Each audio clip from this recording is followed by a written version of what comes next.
तिथे काही घडलं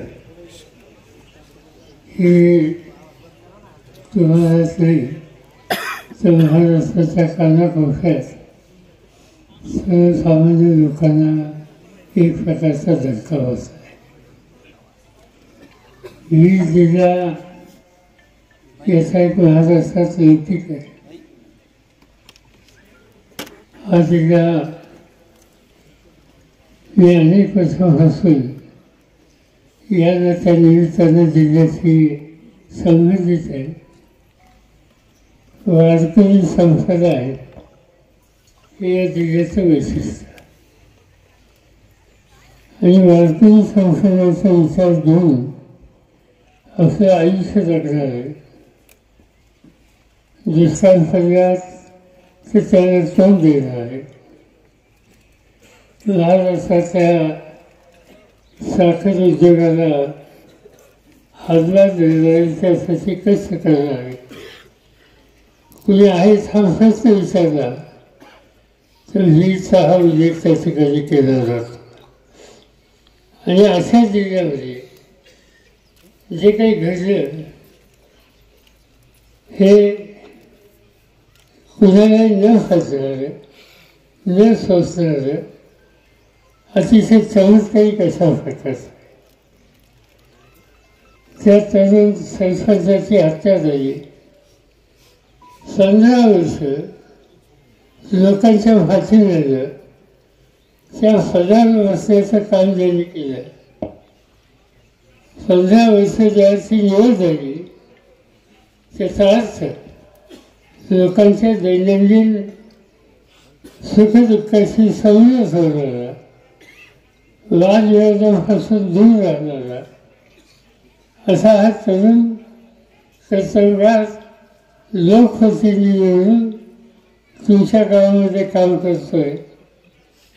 जे काही घडलं त्याच्यात त्याचा काहीच संबंध नसताना कुणी येऊन कुणाला दौंडाची दिली, कुणाला मारून दिली आणि त्याच्याबद्दलची तक्रार आल्याच्या नंतर त्याची चौकशी ही करण्याची भूमिका घेतली. आणि ती चौकशी का करतो म्हणून कुणी बाहेर यायचं, व्यक्तिगत हल्ला करायचं आणि शेवटी तो हल्ला हत्येपर्यंत जातो. हे चित्र अतिशय गंभीर अशा प्रकारचं आहे.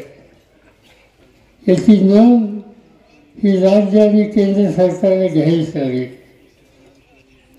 लोकसभेचं अधिवेशन काल संपलं आणि गेले 2-4 दिवस आम्ही बघतो तुमचे प्रतिनिधी वर्धन सोनवणे असतील, सुरेश लंके असतील आणि जे कोणी तिथं खासदार महाराष्ट्राचे आहेत त्यांनी हा प्रश्न उचलून धरला.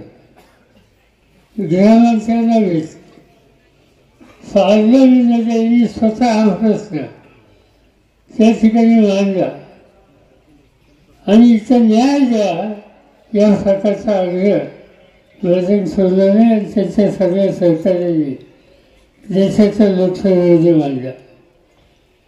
त्यांचं भाषण मी ऐकत होतो. मी काही त्यांच्या सभागृहात नाही आहे पण ऐकत होतो. समग्र ते जे काही सांगत होते ते ऐकायच्या नंतर स्थगित झालं. या देशाच्या राज्यात काय चाललं आहे अशा प्रकारचे प्रश्न नंतर लोक विचारायला लागले.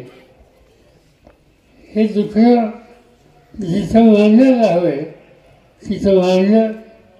त्यांनी एकच गोष्ट जर सांगितली की सूत्रधार याच्या खोलात गेलं पाहिजे आणि यांचे सगळे सुसंवाद कोणाकोणाशी झाले तर तो टेलिफोनवर असेल आणखी कशावर ते सगळे त्याची जी काही माहिती आहे ती काढली पाहिजे, त्याच्या खोलात गेलं पाहिजे आणि त्यामधून वस्तुस्थिती ही सगळ्यांच्या समोर ही येईल. हा आग्रह वर्धन सोनवणे लंके बाकीच्या सगळ्या सहकार्यांनी देशाच्या पार्लमेंटमध्ये केला आणि नेमकं हेच काम महाराष्ट्राच्या विधानसभेमध्ये वीरचे आमदार क्षीरसागर त्यांनी मांडला, तुमचे जितेंद्र आव्हाड त्यांनी सुद्धा हा भ्रष्टाचार ठिकाणी मांडला. त्यांनी हा कधी विचार केला नाही ते कोणत्या समाजाचे आहेत, कोणत्या जातीचे आहेत, हा विचार केला नाही. अन्याय होतो, अन्याय झाला आणि त्या अन्याय झालेल्याला जे कोणी जबाबदार असतील त्याचं दुखणं त्यांनी त्या ठिकाणी मांडायचा प्रयत्न केला. मी स्वतः तुझी माहिती घेतली तर त्याच्यामध्ये सोळंके काही बोलले, आणखी काही लोक बोलले. एक या जिल्ह्याचा लोकप्रतिनिधी, शेजारच्या जिल्ह्याचा लोकप्रतिनिधी हा प्रश्न महाराष्ट्राच्या विधानसभेमध्ये सुद्धा मांडला आणि मुख्यमंत्र्यांनी काही आश्वासनं दिली, त्यांनी काही रक्कम दिली. ठीक आहे, कुटुंबाला मदत त्याची होईल, पण तुम्ही किती रक्कम दिली ते गेलेला माणूस येत नाही. त्या कुटुंबाचं हे दुःख आहे ते काही जाऊ शकत नाही. पण ठीक आहे, आम्ही काही त्याच्या खोलात जाऊ इच्छित नाही, त्याचं टिफणी करू इच्छित नाही. पण एक गोष्ट करावी लागेल की जोपर्यंत याच्या खोलात जाऊन जे कुणी जबाबदार आहेत आणि जे कुणी सूत्रधार याच्या मागे आहेत त्यांना योग्य प्रकारचा धडा शिकवायचा आहे आणि तेही तातडीने. मला आनंद आहे की एका गोष्टीचं समाधान आहे की त्या वकील मंडळीने लेखी निवेदन दिलं. वकील मंडळीने जे काही करायचं असेल तर ती जबाबदारी ते स्वतः घ्यायला तयार आहे. तुम्हाला त्यांची साथ या ठिकाणी होती आणि केंद्र सरकार, राज्य सरकार, लोकप्रतिनिधी, वकील मंडळी आणि या जिल्ह्याचे आजूबाजूचे अनेक लोक तुमच्या हितचिंतक म्हणून या भ्रष्टाचाराकडे गावकऱ्यांच्या आणि या कुटुंबियांच्या मागे आहे. मी एवढंच तुम्हाला सांगेन की एक प्रकारचं दहशतीचं वातावरण आहे, कृपा करा आणि त्या दहशतीच्यातून बाहेर पडा. याला आपण सगळ्यांनी तोंड देऊ. एकदा आपण सगळ्यांनी सामुदायिक प्रयत्नाची भूमिका घेतल्याच्या नंतर कुणी आपल्याला अडू शकत नाही. आणि मी तुम्हाला खात्री देऊ इच्छितो की आज म्हणजे कालच आम्ही पार्लमेंट संपवून पोहोचतो आणि आज इथं आलो. त्याचं कारण हे आहे की महाराष्ट्रामध्ये, मराठवाड्यामध्ये आणि विविध जिल्ह्यामध्ये असं घडतंय. ही गोष्ट आम्हा कोणाला न समजली. याच्यातून न्याय हा दिलाच पाहिजे. जे दुःखी आहेत त्यांच्या दुःखाशी ते एकटे नाही, आपण सगळे आहोत हे वाचन केलंच पाहिजे. आणि ती स्थिती ही दुरुस्त कशी होईल याची काळजी आपण सगळ्यांनी घेतलीच पाहिजे. कुटुंबात लहान मुलं आहेत, त्यांच्या मुलांनी आत्ताच सांगितलं की तुझ्या शिक्षणाची जबाबदारी आम्ही घ्यायला तयार आहोत. माझ्याकडे माझ्या वतीला फार मोठी मुलींच्यासाठी शैक्षणिक सुविधा आहे. जवळपास 9 ते 10,000 मुली शिकतात.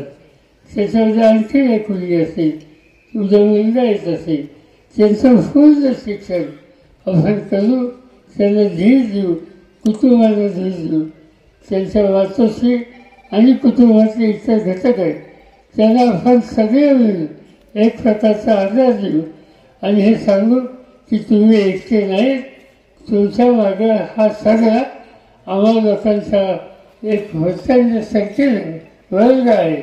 आणि त्यामुळे न मिळता या सगळ्या जे गेले, जे झाले ते तर आपण परत आणू शकत नाही. पण निदान धीर देऊ शकतो, आत्मविश्वास वाढवू शकतो.